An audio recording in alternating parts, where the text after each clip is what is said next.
وقف بل کی بات ہو رہی ہے اور وقف بل کے ساتھ ساتھ آخر کار ایک ڈیسیجن سامنے نظر آیا جبکہ وقف بل کو پاس کیا گیا.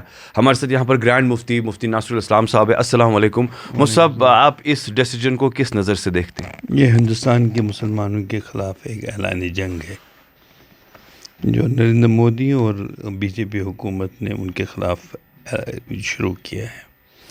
اس کے ریپرکشنز بہت زیادہ نکلیں گے. پہلے مسلمانوں کو ہدف بنایا گیا اور اس کے بعد ان کی املاک کو چھیننے کی کوشش کی جا رہی ہے، اور رفتہ رفتہ یہ دوسرے لوگوں پہ بھی اس کا نزلہ گرے گا، یعنی دوسرے لوگ بھی اس کے شکار بن جائیں گے.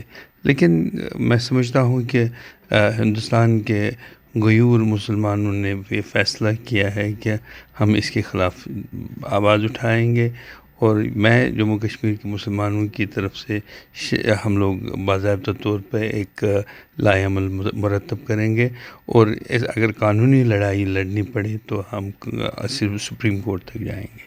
آپ کو لگتا ہے کہ آنے والے ٹائم میں کچھ نعرے بازی، پروٹیسٹ یا کہہ سکتے ہیں کہ لوگ سڑکوں پر آئیں گے؟ جس طریقے سے اگر دیکھا جائے کشمیر سے باہر کچھ ہم نے دیکھا کہ سلوگنز یا پلائی کارڈز لے کر لوگ باہر آئے.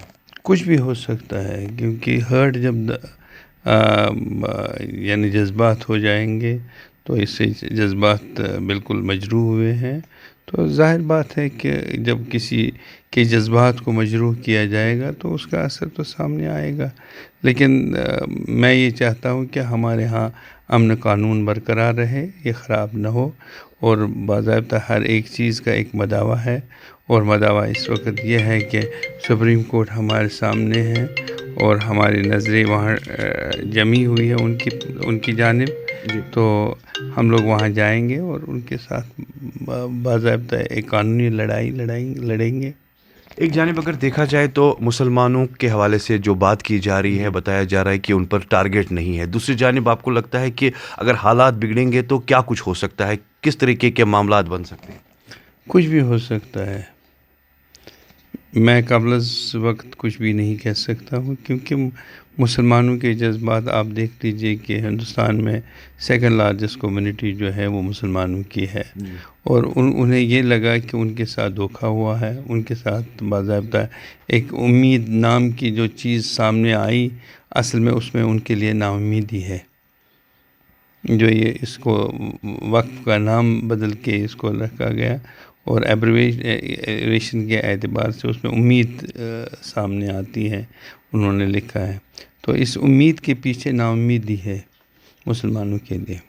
اسد الدین اویسی نے بھی بیان دیا، انہوں نے بھی بات کی، انہوں نے کہا کہ اب مسلمانوں کو بانٹا جائے گا. آخر کار مسلمانوں کے خلاف یہ جنگ ہے جو صاف طور پر ظاہر کی جا رہی ہے. اس بیان پر آپ کا کیا کہنا؟ وہ صحیح کہہ رہے ہیں، اس میں یہ تو جنگ ہے مسلمانوں کے خلاف، اور میں نے کہا کہ ہم لوگ باضابطہ طور پہ ایک قانونی لڑائی لڑنے جا رہے ہیں. اور اس میں دیکھیے ان جذبات، ان احساسات کا خیال نہیں رکھا گیا جو جذبات ہم نے ابھارے، جو ان تک ہم نے پہنچائے. ہم نے اپنے تحفظات سے ان کو آگاہ کیا، لیکن اس کا کوئی اثر سامنے نہیں آیا، بلکہ انہوں نے اس کے برعکس کیا، اور وہ ہمارے ساتھ ایک دھوکہ ہے. کیونکہ وہ ای میلز، وہ جو ہم نے باضابطہ اپنی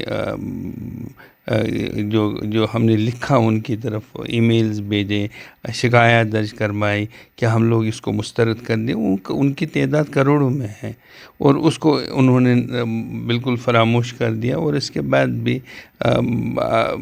ایک سوچے سمجھے سمجھوتے کے تحت، سازش کے تحت انہوں نے اس بل کو پاس کروایا. ایک جانب اگر دیکھا جائے تو حالات ٹھیک تھے، دوسری جانب اس طرح کے فیصلے کرنا، آپ کو لگتا ہے کہ کیا یہ ضروری تھا اس طرح کا فیصلہ کرنا؟ خاص اصل میں بی جے پی کی حکومت جو ہے وہ حالات کو بگاڑنا چاہتی ہے ہندوستان میں، ووٹ بینک پالیٹکس، اپیزمنٹ کے لیے. تو یہ ایک منصوبہ ہے اپیزمنٹ کا، یہ ایک منصوبہ ہے لوگوں کو پریشان کرنے کا اور تناؤ پیدا کرنے کا. اور تناؤ کے بیچ میں جب دو فرقوں کے درمیان تناؤ ہو تو ظاہر بات ہے اکثریتی فرقوں کے جو ووٹ ہیں وہ ان کو ملیں گے، اور وہ یہ تحفظ وہ ایک تاثر دینا چاہتے ہیں ہندوستان میں مسلمان سب کے سب جو ہیں وہ دراصل دہشت گرد ہیں. ایسی بات نہیں ہے. ہم نے مسلمانوں نے آزادی کی جنگ میں بڑا ایک کلیدی رول ادا کیا ہے. وہ دیکھے کہ مسلمانوں کے ہندوؤں کے مقابلے میں مسلمانوں نے قربانیاں انگریزوں کے خلاف قربانیاں دے دی ہیں. انگریزوں کو نکال باہر کرنے میں ان کا کیا رول تھا برٹشرز کو. لیکن بدقسمتی سے یہ ہمارے لیے ستم ظریف یہ ہے کہ اس کا خیال نہیں رکھا گیا.